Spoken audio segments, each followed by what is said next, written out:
La historia contada por un testigo presencial de aquellos sucesos de pesadilla tuvo lugar hace 20 años. Se rumorea que algunos de los implicados en aquel asunto de pesadilla fueron obligados a firmar un documento de confidencialidad, por lo que los que lo hicieron siguen sin poder contar la verdad a día de hoy. Yo, en cambio, tuve la suerte de conocer de primera mano los resultados de mi viaje a Pripyat, por lo que se lo contaré todo como realmente ocurrió. Sin adornos y sin censura. Por primera vez Dima empezó a hablar de un viaje a la zona de Chernóbil después de que un conocido buscador le enviara por correo unas curiosas fotos. Por supuesto, hablamos de correo ordinario, porque el correo electrónico en aquella época aún no estaba bien desarrollado. Repasando las fotos que tenía en sus manos, Dima sintió una incomparable emoción de aventurero. A sus 20 años, ya había experimentado algunas incursiones en lugares verdaderamente espeluznantes. Uno de ellos era un pueblo abandonado de la región del Volga. Se rumoreaba que allí ocurrían cosas realmente horripilantes, relacionadas con el canibalismo. Si esto era cierto o no, después de todos estos años, era difícil de decir. Sin embargo, Dima no tenía intención de hacerlo. Hizo muchas fotos buenas y grabó varias horas de vídeo inteligente. Utilizó parte del metraje para su blog, vendió una parte y guardó otra para la venta. Pero la filmación atmosférica en la zona de exclusión, eso sí que sería algo. Pensó el tipo, por eso eligió Pripyat como objeto de estudio. Dima ya había aprendido que es fácil pasar un par o 3 de días en la zona de exclusión, sin perjudicar la salud. Quedarse más tiempo era un riesgo poco razonable. De hecho, no tenía intención de quedarse allí más de un día. Después de todo, el lugar seguía siendo peligroso. Dima decidió ir a la zona, con sus 3 compinches, que eran tan temerarios como él. Igor, Vanya y Maxim estaban impregnados del tema, Zabroshek y las expediciones de búsqueda hasta los huesos, y por eso aceptaron encantados ir a Pripyat. Se decidió llegar al lugar a través de Bielorrusia. En parte, la razón era que Dima tenía varios amigos de excursiones extremas en este país, a los que tenía muchas ganas de ver. Pero Dima tampoco iba a quedarse allí mucho tiempo.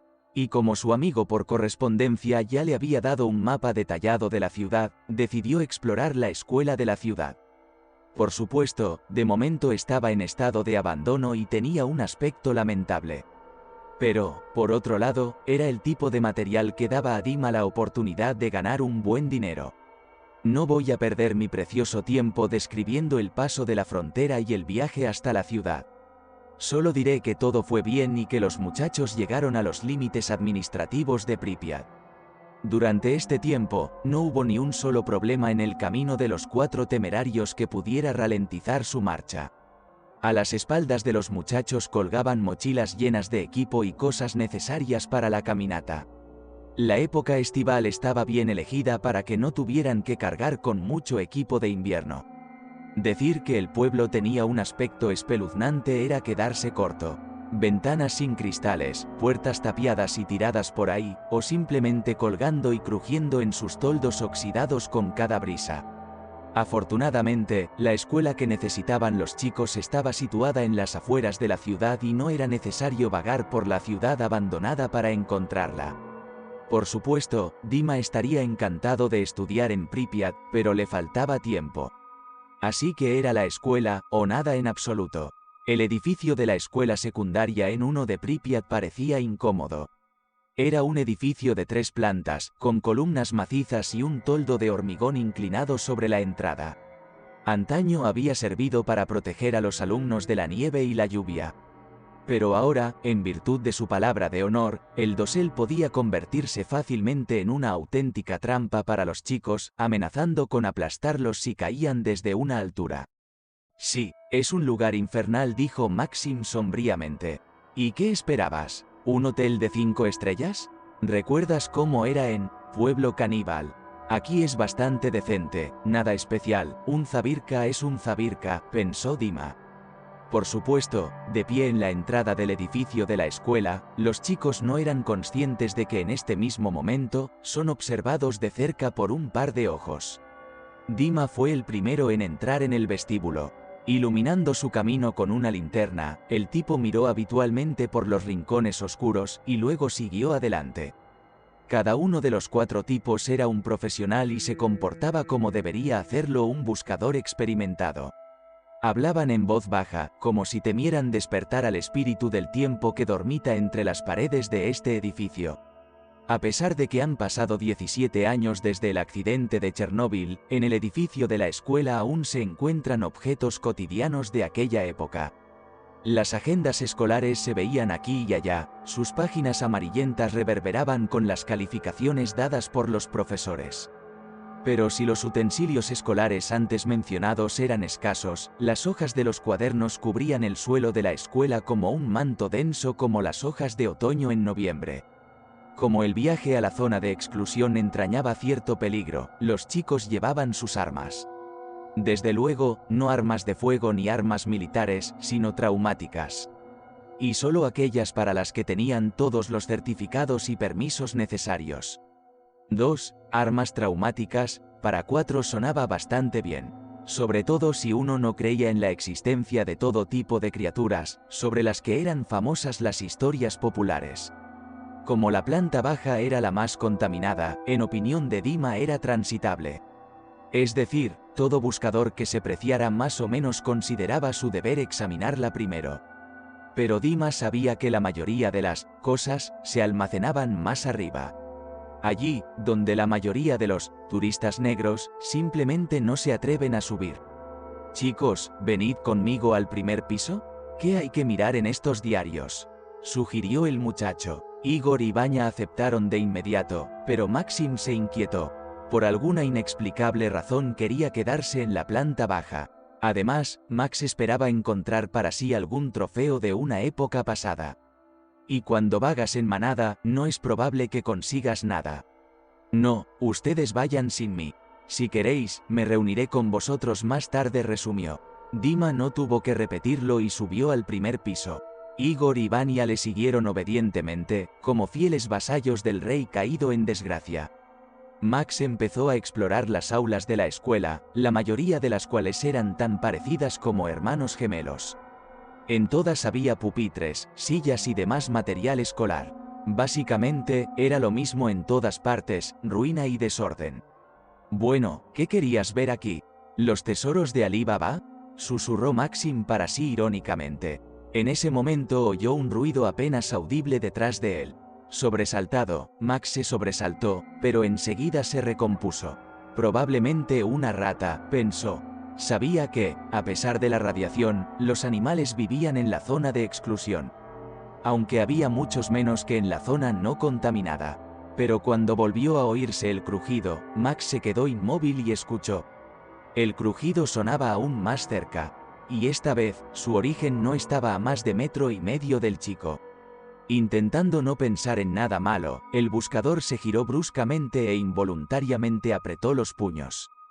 Max estaba dispuesto a ver cualquier cosa, desde una estatua resucitada de un pedestal hasta un pulpo con muchos tentáculos. Pero para su asombro, un maletín infantil, similar a los que llevaban los escolares en la época soviética, yacía frente a él. Era solo un maletín escolar, exhaló Max aliviado.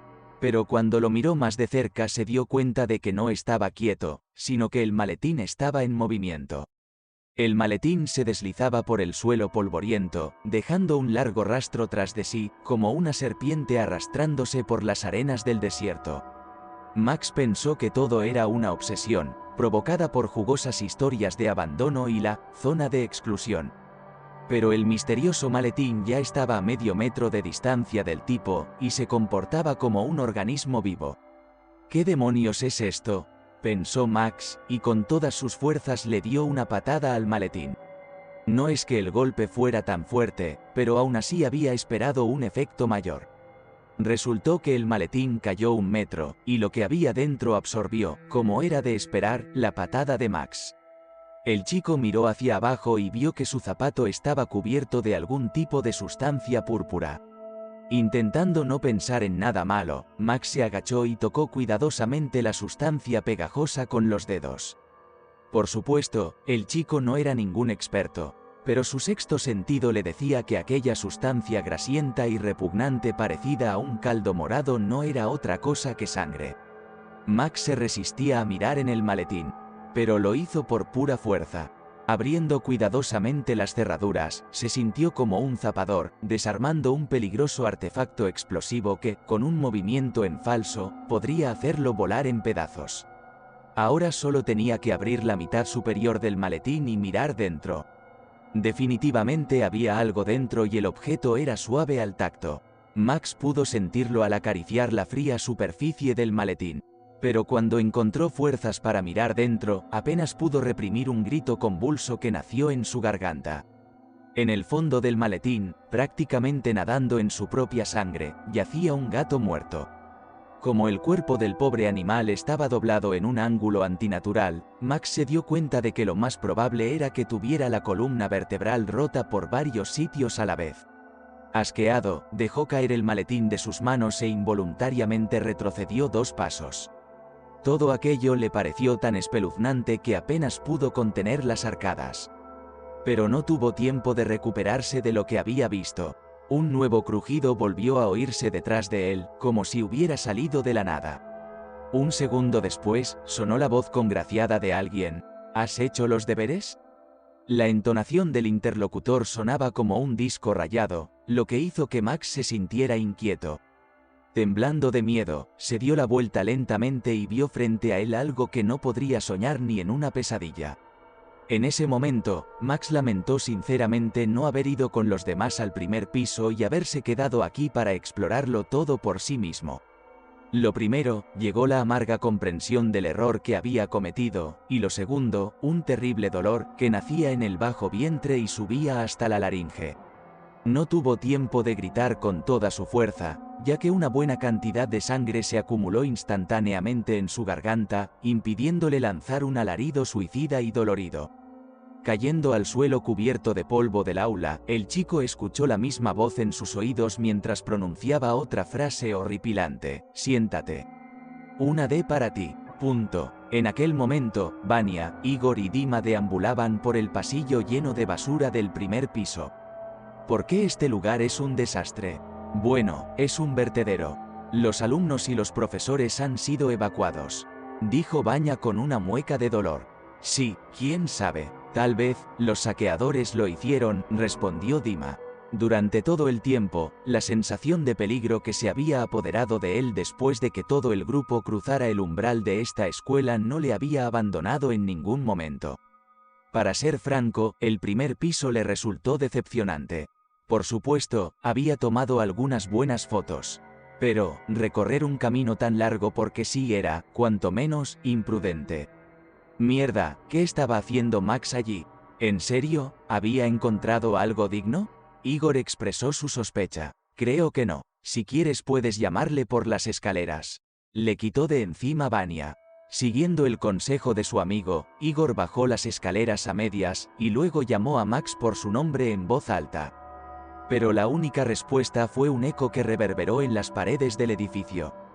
Y por mucho que Igor gritara, Max seguía fuera de su vista.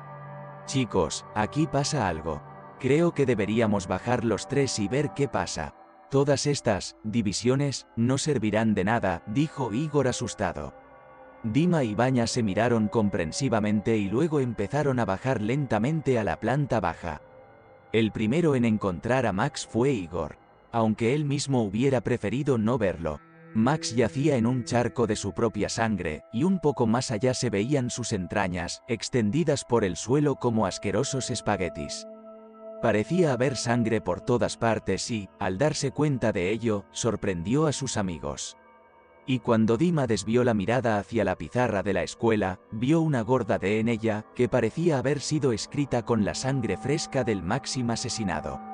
¿Qué coño ha pasado aquí?, susurró horrorizado. Pero, por supuesto, no pudo obtener respuesta a su pregunta. Y no era porque Igor y Vania no supieran más que él.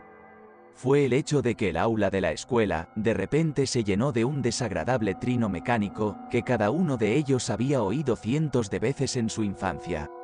Solo una cosa en el mundo suena así, y su nombre es la campana de la escuela, anunciando el comienzo o el final de la lección. Y en este caso, una lección mortal. Continuará.